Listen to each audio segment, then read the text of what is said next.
भारत माता की। भारत माता की।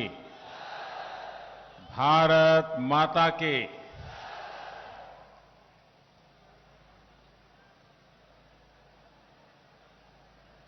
हो भाई बहन, सब हमें दानवीर कर्ण के ये चंपा नगरी आरो मंदार पर्वत बाबा बासुकीनाथ अजगैबीनाथ श्रृंगी ऋषि के ई पवित्र भूमि का प्रणाम करे छियोन।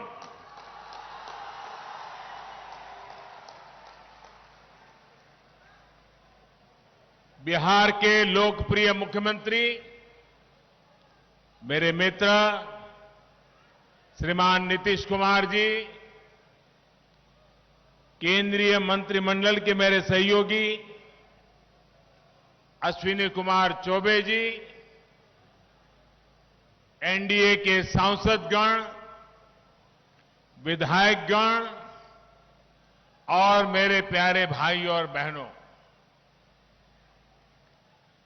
भागलपुर, बांका, मुंगेर, शेखपुरा, लखीसराय, जमुई और पटना जिलों के सभी साथी जो यहां पधारे हैं और हजारों की संख्या में जो डिजिटल तरीके से इस सभा से जुड़े हैं, आप सभी का भी मैं अभिनंदन करता हूं।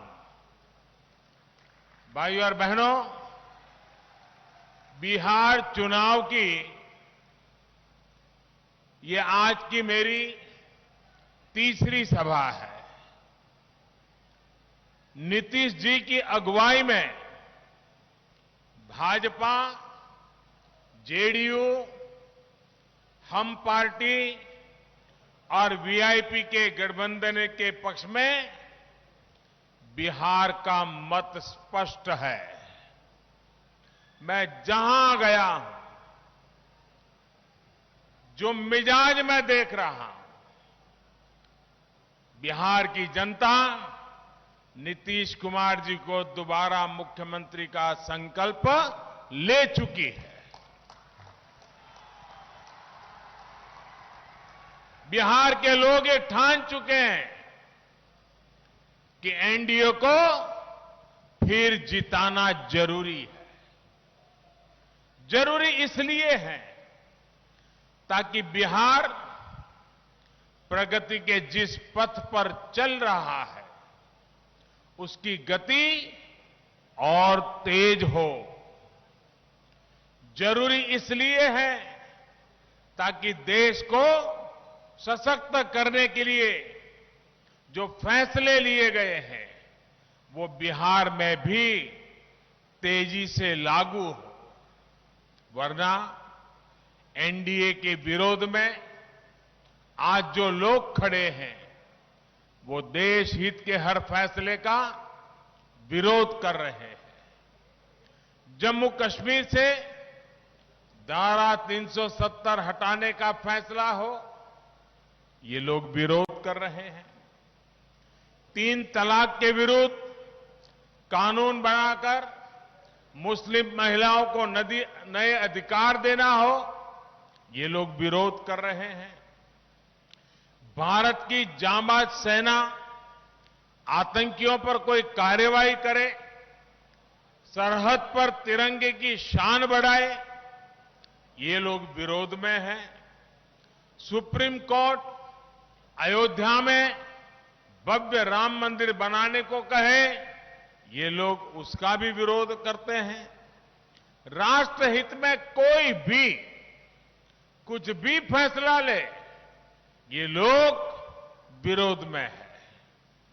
हमेशा विरोध में रहने वाले ये लोग बिहार को विकास नहीं, बर्बादी के पुराने रास्ते पर ही ले जाएंगे।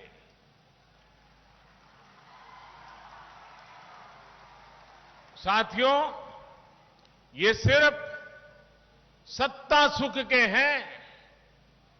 आपकी जनता की सेवा से, आपकी जरूरतों से इन लोगों का कोई सरोकार नहीं है। जब जब बिहार ने इन लोगों पर विश्वास किया है, बिहार के साथ, बिहार के गौरव के साथ विश्वासघात किया गया है। बिहार को लूटकर इन लोगों ने अपने परिवार की तिजोरियां भरी हैं, अपने रिश्तेदारों को अमीर बनाया है। समाज के अन्य वर्ग, हमारे दलित, महादलित, पिछड़े, अति पिछड़े, आदिवासी, गरीब, इनके परिवार की चिंता इन लोगों ने कभी नहीं की। सिर्फ अपना परिवार का भला, सिर्फ अपने रिश्तेदारों का भला, इससे आगे कुछ नहीं। साथियों, बिहार वो स्थान है जहां लोकतंत्र के बीज बोए गए थे। क्या जंगल राज में कभी भी विकास और लोकतंत्र के मूल्य फल फूल सकते हैं? बिहार भ्रष्टाचार मुक्त शासन का हकदार है। इसे कौन सुनिश्चित करेगा? खुद भ्रष्टाचार में लुप्त लोग या भ्रष्टाचारियों से लड़ने वाले लोग? बिहार विकास का हकदार है। विकास कौन सुनिश्चित करेगा? वो जिन्होंने केवल अपने परिवार का विकास किया, या वो लोग जो लोगों की सेवा में अपना परिवार भी भूल गए? बिहार रोजगार और उद्यमिता का हकदार है। ये कौन सुनिश्चित कर सकता है? वो जो सरकारी नौकरी देने को रिश्वत कमाने का जरिया मानते हैं, या वो जो लोग बिहार की ईज ऑफ डूइंग बिजनेस को बेहतर बनाने और स्किल मैपिंग का काम कर रहे हैं। बिहार निवेश का हकदार है। ये कौन सुनिश्चित कर सकता है?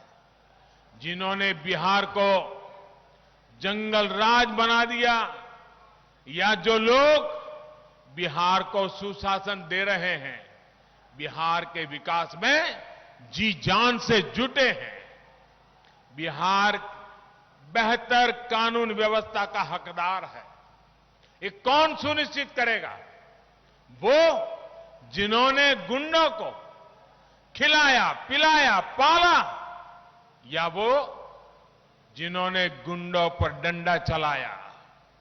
साथियों, बिहार अच्छी शिक्षा के अवसरों का भी हकदार है। क्या ये उन लोगों द्वारा सुनिश्चित किया जा सकता है जिन्हें शिक्षा का महत्व ही नहीं पता? या वो लोग जो आईआईटी, आईआईएम और एम्स को राज्य में लाने के लिए 2400 घंटे काम कर रहे हैं? बिहार में पहले जो सरकारें रही, उन्होंने आदिवासियों के कल्याण के लिए, उन्हें शोषण से मुक्ति दिलाने के लिए सिर्फ और सिर्फ झूठे वादे किए। अब एनडीए सरकार आदिवासी बच्चों की शिक्षा, उनके स्वास्थ्य, उनके लिए घर, उनके रोजगार पर पूरा ध्यान दे रही है। साथियों, भागलपुर सहित बिहार के शहरों की जो हालत इन लोगों ने कर दी थी, वो आप अच्छी तरह जानते हैं। छोटे दुकानदार, व्यापारी, कारोबारी, मजदूर, इनके जंगल राज में हर कोई परेशान था। इसी का नतीजा था कि भागलपुर मुंगेर सहित यहां के तमाम जिलों में सिल्क के अलावा दूसरे उद्योगों के लिए भी जो अवसर थे वो खत्म होते गए। भाइयों और बहनों, सामान्य जन की सुविधा के लिए बिहार के युवा के रोजगार और स्वरोजगार के लिए बिहार के इंफ्रास्ट्रक्चर पर ध्यान देना बहुत जरूरी था। इसी सोच के साथ बिहार के लिए 1.25 लाख करोड़ रुपए का प्रधानमंत्री पैकेज घोषित किया गया था। बीते सालों में बिहार में 3,500 किलोमीटर के राष्ट्रीय राजमार्ग या तो बने हैं या फिर उनको चौड़ा किया जा रहा है। भागलपुर से गुजर रहे राष्ट्रीय राजमार्ग के चौड़ीकरण के लिए भी अब स्वीकृति दी जा चुकी है। इस नेशनल हाईवे का लाभ भागलपुर और बांका के साथ साथ आसपास के कई जिलों को होगा। हमारे व्यापारी कारोबारी साथियों को होगा। लगभग 750 किलोमीटर से ज्यादा रेलवे लाइनों के चौड़ीकरण, बिजलीकरण और ओवरब्रिज बनाने का काम भी बिहार में तेजी से पूर्णता की तरफ आगे बढ़ रहा है। साथियों, बीते वर्षों में गंगा जी के ऊपर ही 1.5 दर्जन करीब पुल या तो बन चुके हैं या फिर काम चल रहा है।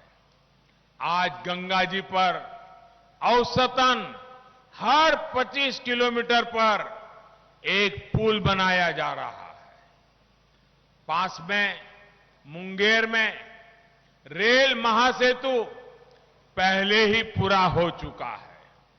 कुछ दिन पहले ही विक्रमशिला सेतु के समानांतर 4 लेन के नए पुल का काम भी शुरू हुआ है।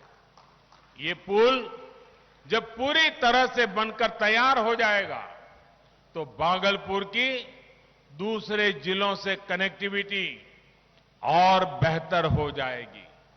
इससे उत्तरी बिहार से झारखंड आना जाना भी आसान होगा।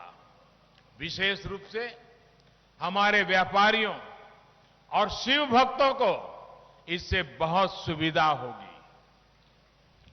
गंगा जी के अलावा किऊल नदी और कोसी नदी पर भी पुलों का विस्तार किया जा रहा है। भाइयों और बहनों, भागलपुर सहित बिहार के अनेक शहर और व्यापारिक केंद्र गंगा जी के किनारे बसे हुए हैं।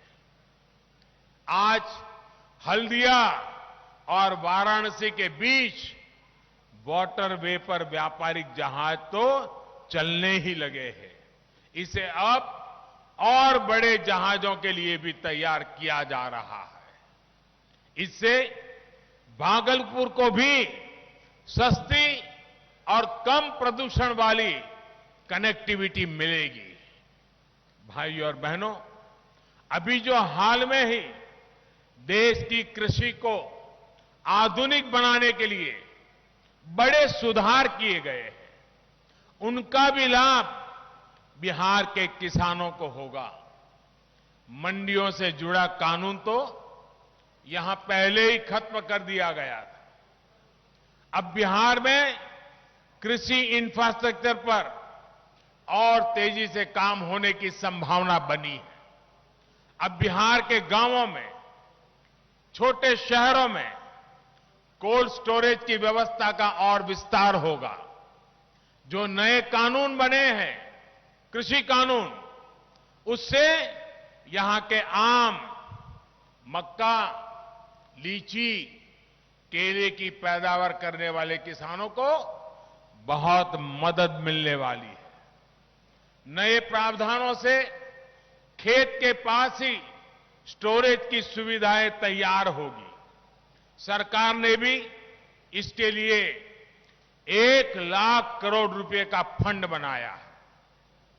इस फंड से किसान उत्पादक संघ यानी एफपीओस ऋण ले सकते हैं और भंडारण की व्यवस्थाएं बना सकते हैं, कोल्ड स्टोरेज बना सकते हैं। इसका बहुत बड़ा लाभ फूड प्रोसेसिंग सेक्टर को भी होगा। जब फूड प्रोसेसिंग से जुड़ी कंपनियां यहां आएगी तो किसान की आय में भी बढ़ोतरी होगी। साथियों, एनडीए के विरोधी दल जब किसानों के लिए कुछ कर नहीं पाए तो अब किसानों को लगातार झूठ बोलने में जुट गए। आजकल ये लोग एमएसपी को लेकर अफवाहें फैला रहे हैं। भाइयों और बहनों, ये एनडीए की ही सरकार है जिसने किसानों को लागत का 1.5 गुना एमएसपी देने की सिफारिश लागू की थी। ये एनडीए की ही सरकार है जिसने सरकारी खरीद केंद्र बनाने और सरकारी खरीद दोनों पर बहुत जोर दिया है। जब ये लोग सरकार में थे, उसकी तुलना में बिहार में ही मैं उनकी पुरानी सरकारें और नीतीश जी की सरकार की तुलना करता हूं। बिहार में ही धान की सरकारी खरीद 4 गुना और गेहूं की सरकारी खरीद 5 गुना बढ़ी है। साथियों, इनके पास आज तक इसका जवाब नहीं है कि जब इनकी सरकार थी तब एमएसपी पर फैसला क्यों नहीं लिया, क्यों इन लोगों के समय में किसानों से इतना कम अनाज खरीदा जाता था, क्यों इन लोगों ने किसानों की, बिहार के किसानों की परवाह नहीं की। साथियों, किसानों के लिए ही नहीं, हमारे पशुपालकों और मछली पालकों के लिए भी पहली बार व्यापक कार्यक्रम बनाए गए हैं। देश में ये पहली बार हुआ है जब केंद्र सरकार द्वारा गाय, भैंस और दूसरे पशुओं के लिए मुफ्त टीकाकरण का इतना बड़ा अभियान चलाया गया। इंसानों की ही तरह पशुओं के लिए भी आधार नंबर दिया गया है। हमारे गोपालकों को, हमारे पशुपालकों को सुविधा हो, उनको पशुओं के लेन देन और स्वास्थ्य से जुड़ी जानकारी मिले, इसके लिए मोबाइल ऐप भी बनाया गया है। डेयरी सेक्टर के विस्तार के लिए हजारों करोड़ का विशेष फंड भी बनाया गया है। साथियों, हाल ही में केंद्र सरकार ने एक और योजना शुरू की है जिसका लाभ बिहार के गांवों को बहुत ज्यादा होगा। इस योजना के तहत गांव की जमीन पर, गांव में बने घरों पर आपका कानूनी अधिकार सुनिश्चित किया जा रहा है। इस योजना का नाम है स्वामित्व योजना। इसके जरिए हर उस व्यक्ति को जिसके पास गांव में अपना घर है, जमीन है, उसे एक प्रॉपर्टी कार्ड दिया जाएगा। इस प्रॉपर्टी कार्ड की मदद से आपको बैंकों से आसानी से कर्ज मिलेगा। आपको अपने घर को लेकर किसी तरह की चिंता में नहीं रहना होगा। बिहार चुनाव के बाद, एनडीए सरकार बनने के बाद यहां भी इस योजना को लागू किया जाएगा। अभी 6 राज्यों में पायलट प्रोजेक्ट के तहत 1 लाख लोगों को स्वामित्व का कार्ड दे दिया गया है। आपके यहां भी ये बहुत तेजी से शुरू होने वाला है। भाइयों और बहनों, आज भारत आत्मनिर्भर बनने के लिए प्रतिबद्ध है। बिहार आत्मनिर्भरता के संकल्प के साथ आगे बढ़ रहा है। अगर बिहार में विरोध और अवरोध को जरा भी मौका मिला तो बिहार की गति और प्रगति दोनों धीमी पड़ जाएगी। इसलिए नीतीश जी की अगुवाई में भाजपा, जेडीयू, हम और वीआईपी के गठबंधन यानी एनडीए को एक एक वोट पड़ना चाहिए। हर एक किसी का वोट पड़ना चाहिए। एक एक नागरिक का वोट पड़ना चाहिए। और इसलिए आपको मतदान केंद्र पर वोट डालने के लिए जरूर पहुंचना है। हमें कोरोना संक्रमण से बचाव के लिए जो भी जरूरी कायदे हैं उनका हमें पूरा पालन भी करना है। अंत में एक और आग्रह मैं आपसे करूंगा।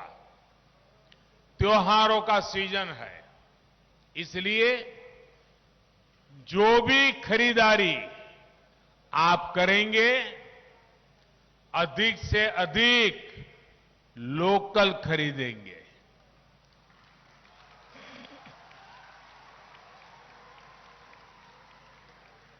भागलपुर की सिल्की साड़ी, मंजूषा पेंटिंग और दूसरे उत्पादकों को बहुत बड़ा सपोर्ट कीजिए।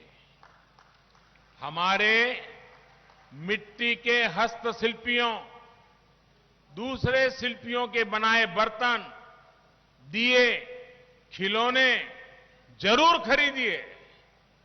हम मिलकर कोशिश करेंगे तो बिहार भी आत्मनिर्भर होगा, भारत भी आत्मनिर्भर होगा। आप यहां आए, इतनी बड़ी संख्या में आए, हमें और हमारे सभी साथियों को आशीर्वाद दिया। मैं आप सबका हृदय से बहुत बहुत आभार व्यक्त करता हूं। धन्यवाद। भारत माता की, भारत माता की, भारत माता की। नरेंद्र मोदी जिंदाबाद, नरेंद्र मोदी जिंदाबाद, नीतीश कुमार जिंदाबाद,